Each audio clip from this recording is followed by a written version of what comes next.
ใหม่ปีใหม่พวกลูกหลานได้มาสมมาพ่อแม่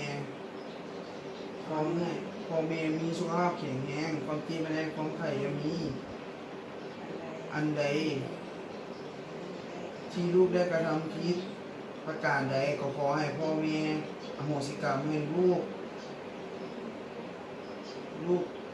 ย่างบ่งาม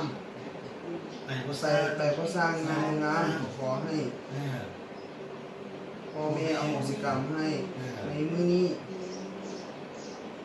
เอามาใหม่ปีใหม่ให้ตั้งอกตั้งใจเป็นคนหู้ผู้ดี มีแห้งคนเจ็บได้คนไข้ยังมีงานเพียงลูกสูงเพียงป้าอันนี้เป็นคนหู้ผู้ดีงานเก่งเสียงได้บุญแยงพ่อบุญแยงแม่ลูกเต้าอาเป็นลูกผู้ใหญ่บุญแยงน้องนุ่งเด้อ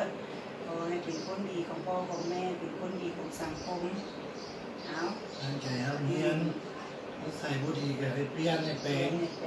ตั้งใจกราบน้องเอาผู้แก่ในพ่อแม่ก่อนแล้วจะเป็นยังไงผู้พ่อก่อนเดี๋ยวจะนี่คือการผู้แก่เมืองนั่น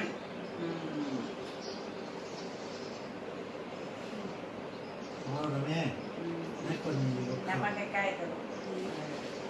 แก่แม่อันข้าว ให้กับเราเนี่ย ข้าวเปียก เราดีนี่ก็กินแกง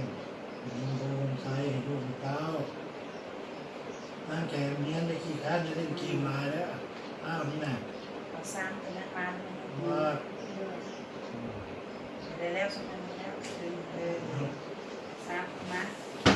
ให้แม่ ส่งพร้อมกันเอาส่งพร้อมกัน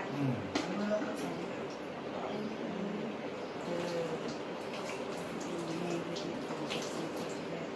ครับ เบียร์นะเบียร์ได้แล้วเบียร์